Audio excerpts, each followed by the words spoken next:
Bonsoir à tous, soyez les bienvenus sur Polynésie. La première à la une de votre édition ce soir, une liaison maritime entre Papeete et Tarawa. C'est ce qu'envisage la société de Gage pour désenclaver la presqu'île. La Remiti 5 pourrait débuter ses rotations l'année prochaine. Après Emmanuel Macron hier, coup de projecteur ce soir sur le parcours de Marine Le Pen et ses liens avec la Polynésie. Comme en 2017, elle est au second tour de la présidentielle face au président sortant. Un film sur la reine Pomare 4 à la rentrée sur les chaînes de France Télévisions. Le tournage vient tout juste de se terminer à Ayatea et Moorea. Son accession au trône à 14 ans, le protectorat de 1842, la guerre franco-tahitienne, l'histoire de la reine est liée à l'histoire coloniale polynésienne. Mais la dernière reine de Tahiti n'est pas un film historique, insiste celui qui a porté le projet. Francis Bianconi nous l'expliquera dans un instant. Co-scénariste et producteur artistique du film, il est notre invité ce soir. Nous terminerons ce journal par du sport avec du volleyball et le challenge de Polynésie. Une vingtaine d'équipes s'affrontent, dont une douzaine des archipels. Focus ce soir sur Uapo et Ayatea. Adieu, nuit courte et bouchons interminables. La promesse d'un aller-retour quotidien entre la baie de Phaéton et Papeete suscite l'intérêt des habitants de la presqu'île. La Remiti 5 pourrait assurer ces trajets, mais le groupe de Gage compte sur une aide du pays pour rentabiliser la ligne. Stéphane Ratino, Patrick Tinsing. Moetu travaille à Punaouia, mais elle vit à la presqu'île. La route et ses méandres, elle connaît. Et quand arrive au soir l'heure de rentrer, il y a la même angoisse qu'au matin. Là, on doit se taper 2 heures de circulation, surtout à Tamanu.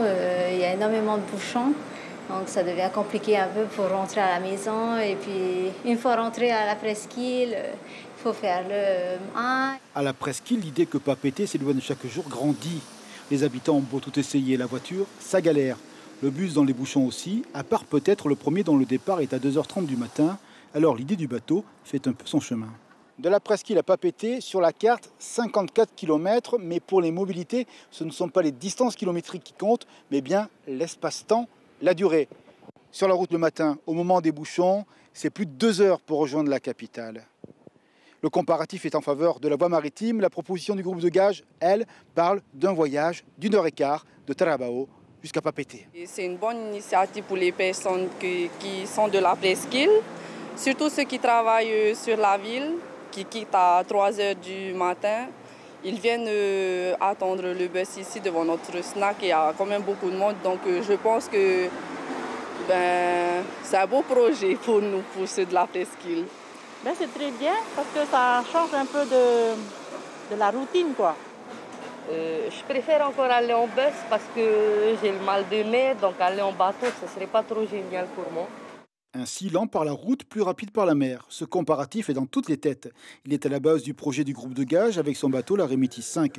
Mais au-delà, cette éventualité soumise à l'autorisation du pays pourrait aussi être une accélération du développement déjà en cours du secteur.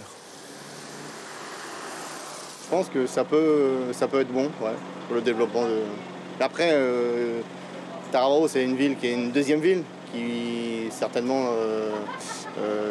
où il y a beaucoup d'administrations qui viennent ici, ça éviterait d'aller sur Papeete, ce serait une bonne chose. Il y a beaucoup de choses qu'on peut faire ici, quoi. Comme, il y en a d'autres qui disent faire le conservatoire ici, ou même l'hôpital, comme ça nous évite. Nous, là, on vient de Taoné, parce qu'on doit aller faire l'IRM, tout ça. Voilà, quoi, améliorer ça, avoir tout ce qu'il faut, comme ça que nous, les gens de la presqu'île, on évite d'aller en ville, quoi. Évidence, l'attente est là, d'autant que le coût du trajet en voiture pourrait augmenter. En moyenne, il est autour de 550 francs pour en aller. Alors, bientôt du monde sur ce quai. La réussite de ce projet éventuel devrait passer par une politique tarifaire ajustée. Et je précise que chaque jour, 40 000 véhicules passent par la ville de Punaouia. L'actualité politique à présent avec la présidentielle.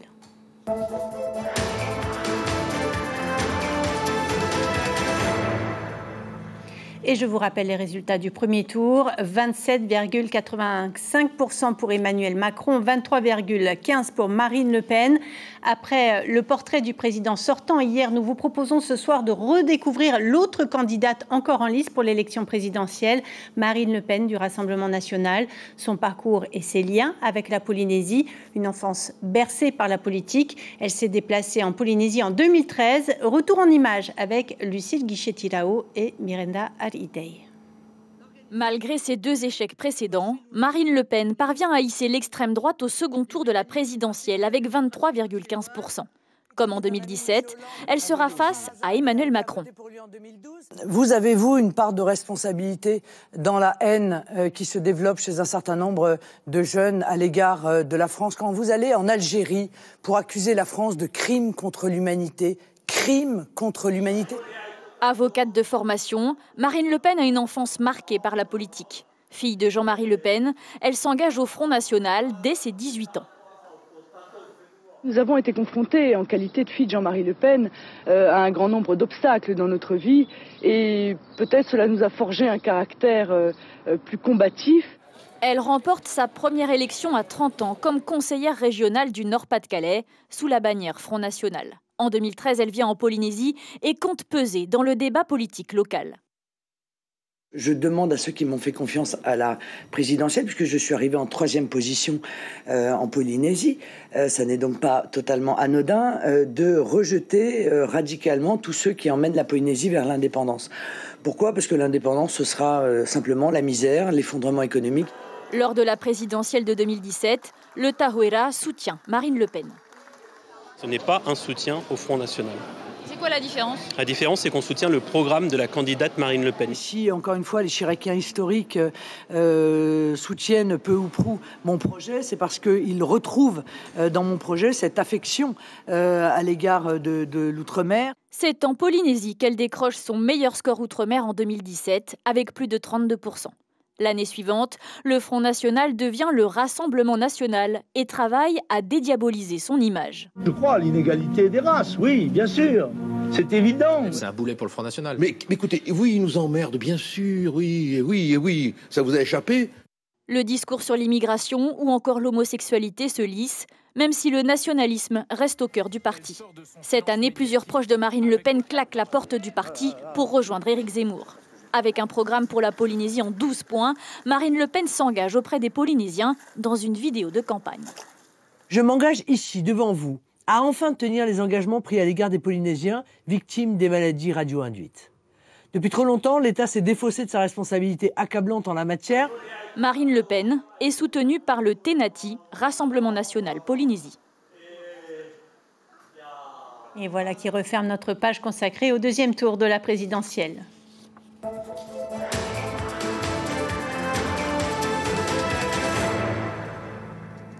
S'épanouir dans le respect des autres, être autonome et responsable, apprendre l'ouverture et le partage, tels sont les nombreux objectifs à atteindre au sein du centre de vacances installé à Hakahau dans l'enceinte du collège de Huapo aux Marquises. Pendant 10 jours, l'établissement accueille des jeunes de 3 à 12 ans. Des activités ludiques et éducatives rythment leur quotidien, comme l'explique la directrice Elodie Tehei au micro de notre correspondant Lionel Tehamoana. Nous proposons des activités éducatif, afin d'épanouir notre jeunesse d'aujourd'hui et nos adultes de demain. Et par la même occasion, mettre en place aussi les valeurs de mon association, disons le respect, l'autonomie, la responsabilité, l'ouverture et le partage. Et à travers chacune de nos activités, nous essayons de faire passer ce message-là. À Bora Bora, l'un des 5 étoiles de l'île a décidé d'offrir plus de 100 litres de peinture à l'école primaire Vaipao de Hanau.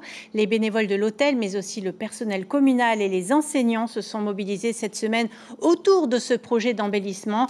Les élèves et les parents découvriront les fresques murales à la rentrée. Écoutez les motivations de la responsable de l'hôtel au micro de notre correspondante Rosana Maihota. On a un groupe d'employés au sein de l'hôtel qui s'appelle la Green Team. Et on a plusieurs projets, autant sont basés sur l'écologie, la sensibilisation du staff, autant on a une branche sociale, associative, où on vient, comme là cette semaine, pour aider l'école et les enfants à avoir un petit peu plus de vie. On a aussi un projet avec le foyer de Faanoui handicapés, de faire quelque chose avec eux, éventuellement les aider pour leur futur déménagement. Voilà, on a plusieurs branches comme ça et on essaye de faire un maximum pour l'île et les habitants, les enfants. Le tournage vient tout juste de s'achever à Moorea et Raiatea. 5 semaines de travail intense pour réaliser le film La dernière reine de Tahiti, en l'occurrence Aimata, la reine Pomare IV. Plus d'1 tonne de costumes ont été fabriqués pour habiller des dizaines de comédiens et figurants. Un film réalisé par Adeline Darro et un projet porté par Francis Bianconi. Bonsoir. Vous avez initié ce projet il y a 5 ans. Vous venez de vivre plus d'1 mois de tournage. Comment ça s'est passé? J'imagine que vous avez vécu des moments émouvants. Très émouvants. Un échange magnifique avec les Tahitiens. Malgré la complexité du tournage géré par Adeline Darro et des acteurs formidables, on a réussi un pari qui n'était pas évident. Et GMT, qui est notre production, nous a beaucoup aidés parce que c'est un pari financier, c'est un pari météorologique, mais c'était aussi un pari, on est tellement loin les uns des autres, que là, ça a fonctionné, tant au niveau de la culture, et ça donne des émotions, si vous voulez, ça donne des émotions parce qu'il y avait un vrai partage. Et ce qui a été très surprenant, si vous me le permettez, c'est de voir la compétence qui existe ici. Vous ne vous y attendez pas? Non. Non, sincèrement, on ne s'y attendait pas. Adeline Darro l'a senti, les équipes de production de GMT l'ont senti. Moi-même, j'étais venu il y a 3 ans, en 2018, j'étais revenu. Et c'est vrai que ça a été initié. Le président de la Polynésie française nous a dit, on vous soutient, mais on veut, en échange de ce soutien, qu'il y a du potentiel et qu'on fasse marcher les équipes ici locales. Et on s'est rendu compte qu'il y avait beaucoup de compétences. Alors, vous tenez absolument à dire que ce n'est pas un film historique. Pour quelle raison? Expliquez-nous. Eh bien, parce qu'il faut romancer. Il y a des histoires, il faut romancer. Oui, évidemment, l'histoire, il y a une colonne vertébrale qui correspond à l'histoire de cette grande reine. Parce que c'était une grande reine. Elle a bien, à 14 ans, été forcée d'être reine. Elle a tenu pendant 50 ans, pas mal, pour une petite reine dont on ne donnait pas plus de quelques mois de gouvernance. Elle a tenu 50 ans, comme la reine Victoria qu'elle admirait, qu'elle appelait sa grande cousine. Mais nous ne sommes pas des historiens. Nous nous référons aux historiens. Nous lisons les journaux, nous lisons les livres et nous essayons de reconstituer un puzzle. Et en fonction aussi de ce que l'on a et des éléments, nous essayons d'agrémenter de façon à ce que les scènes soient les plus jolies possibles et d'accompagner le plus les téléspectateurs. Mais juste un détail. Ce qui est important, ce n'est pas l'histoire. C'est la femme au milieu de ce monde d'hommes. Vous savez, elle a régné quand seuls les hommes avaient le droit d'être rois. Et elle a protégé son peuple contre les plus puissants empires de son temps. Certes, il y a l'histoire, mais c'est un décor dont la femme Pomare en est l'héroïne. Elle était prise en étau entre les Anglais et les Français qui souhaitaient, qui convoitaient la Polynésie. Oui, elle a été aussi indirectement manipulée, mais elle a su quand même garder un cap. Et dans les recherches à l'origine que nous avons fait avec les équipes de GMT, mais aussi avec les co-auteurs, car je ne suis qu'un co-auteur, il y a aussi Sophie Deschamps, Olivier Doran, on a ressenti en travers cette femme une volonté de garder un cap, le cap de son peuple, ses origines. Voyez-vous, les Teva, le chef Tati, c'était des gens qui étaient paternels avec elle, qui la soutenaient, qui essayaient de la conseiller. Et ça a toujours été ça. Et elle a quand même gardé ce lien jusqu'au bout de sa vie. Parce qu'elle est décrite comme une reine influencée, influençable. Vous en pensez Je rigole. Vous en pensez quoi? Je rigole parce que pour une reine influençable, elle a quand même su faire plier 9 gouverneurs. Elle a connu une première république. Elle a quand même su convaincre beaucoup de gens. Vous savez... Il y a eu la guerre franco-tahitienne aussi, qui est un événement majeur que vous retracez dans le film. Oui, mais alors vous voyez, c'est intéressant de regarder son passé. Elle est réelle. Elle est réelle, elle a existé. Celle-là, elle a bien existé. Mais c'est intéressant de le rappeler, mais c'est aussi intéressant de rappeler que dans même les gouvernances françaises, il y avait des gens qui étaient... dans une direction d'une grande France, d'un empire sur les chemins d'Australie. Mais il y avait aussi des gens comme l'amiral Bruyas, qui sera un de ses grands amis, qui vont comprendre le potentiel que cette reine était capable et que de toute façon, s'il gagnait la guerre, il perdait la paix. Et sans paix, il ne pouvait pas créer aujourd'hui cette amitié entre la France et Tahiti. Et c'est ce qui persiste aujourd'hui. Et Bruyas avait bien compris ça. Et la reine, elle aussi, l'avait compris. Merci beaucoup Francis Bianconi. Vous partez ce soir pour passer au montage et la diffusion est prévue à la rentrée. Le montage est bien sûr sous la direction d'Adeline Darro, mais tout continue derrière, il y a tout un travail magnifique. Et je voulais juste rajouter une chose, même les compositions musicales se font entre des métropolitains et des Tahitiens. Une belle collaboration. Merci beaucoup. Du côté des Marquises, après une escale à Panama et aux Galapagos, 24 voiliers du rallye Oyster Marine Around the World sont arrivés à Nukuhiva, des monocoques pouvant atteindre 90 pieds avec au total 120 membres d'équipage. C'est Stéphanie Betts de la société Archipelagos qui a été mandatée pour coordonner leurs escales en Polynésie, prévues sur 2 mois. Écoutez ces précisions au micro de notre correspondante Marie Curva. L'intérêt, c'est de bénéficier des retombées économiques de ce type de rallye, puisque ce sont des gens assez fortunés, on peut le dire. Les bateaux sont des bateaux luxueux, et donc ils vont dépenser aussi bien en activité, en approvisionnement, en achat d'artisanat. Et donc pour les Marquises, ça a un intérêt économique, c'est un tourisme spécifique aux Marquises, avec toutes ces baies faciles à approcher, que ce soit sur Nukuhiva ou les autres îles des Marquises. Donc ces gens ont eu une présentation des Marquises à Panama avant d'arriver, afin qu'en arrivant ici, ils sachent ce qu'ils pouvaient faire et les endroits à ne surtout pas rater. Eux ont quitté Concarneau pour rejoindre l'Arctique. Après la Polynésie, les plongeurs et les scientifiques de la mission Under the Pole entament un nouveau chapitre de leur expédition à travers les océans. Au programme de leur périple également, les Canaries, la Guadeloupe et la Martinique. Pierre Lacombe et Nordine Bensmile ont assisté à leur départ dans le Finistère.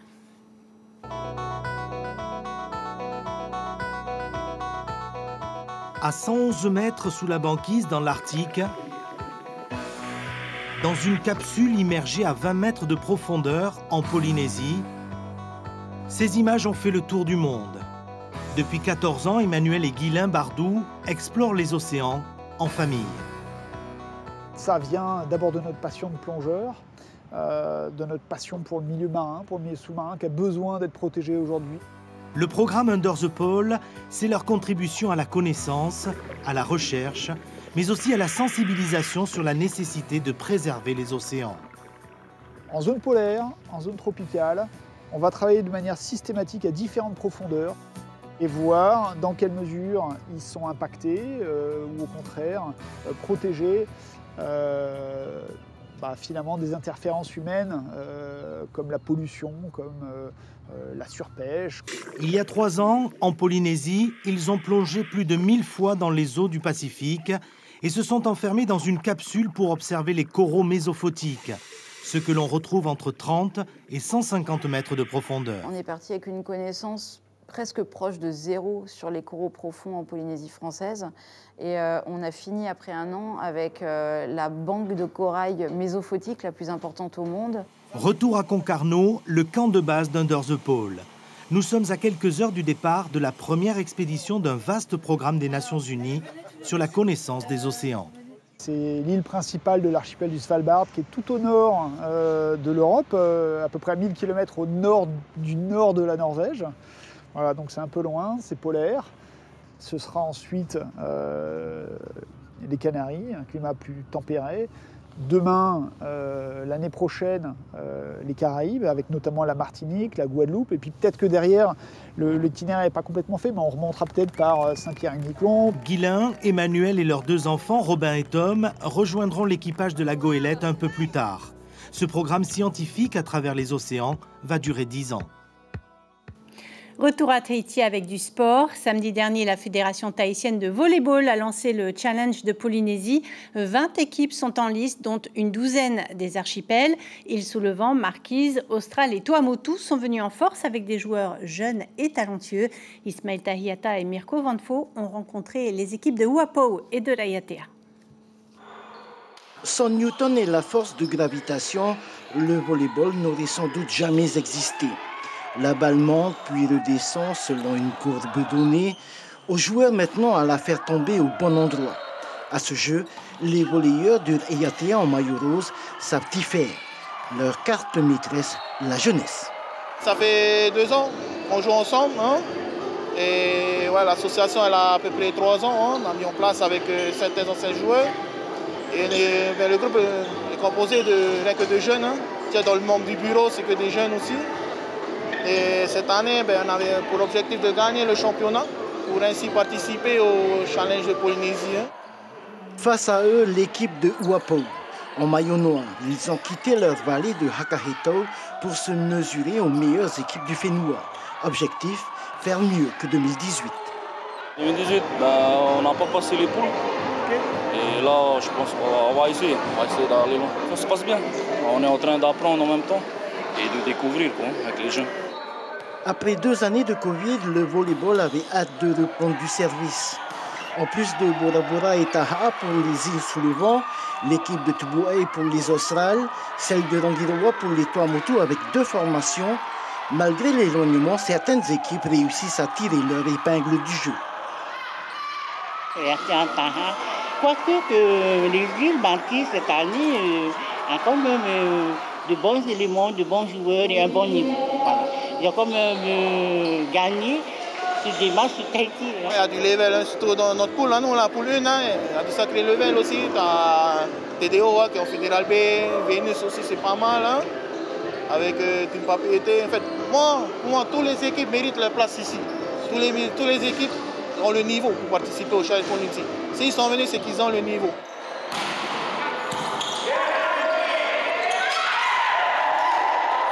De 7-0, c'est le score final de cette rencontre. Les joueurs de Sacred Family ont su utiliser la gravité à leur avantage et marquer surtout des points dans les moments décisifs. Voilà, les phases finales sont prévues samedi. On arrive au terme de cette édition. En voici l'information principale. L'Aremiti 5 pourrait relier quotidiennement la baie de Phaéton et Papeete dès l'année prochaine. Le projet séduit les habitants de la presqu'île qui pourraient en finir avec les embouteillages quotidiens et les nuits beaucoup trop courtes. À la une de vos quotidiens demain, la dépêche titre « On est entouré et les gens sont pleins d'amour ». Au programme de votre soirée sur la première, 2 magazines, Bleu Océan sur Rangiroa et le magazine Ça pousse au Whenua. C'est la fin de ce journal. Merci de l'avoir suivi. Passez une excellente soirée sur nos antennes et à demain.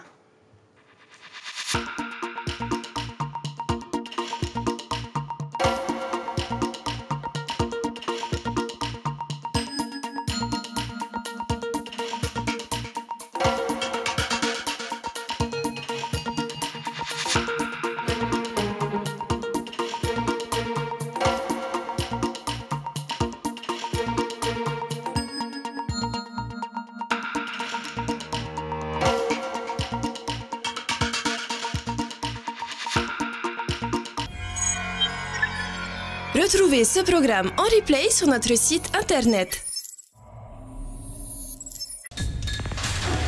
L'information en continu sur Polynésie la première, internet et réseaux sociaux.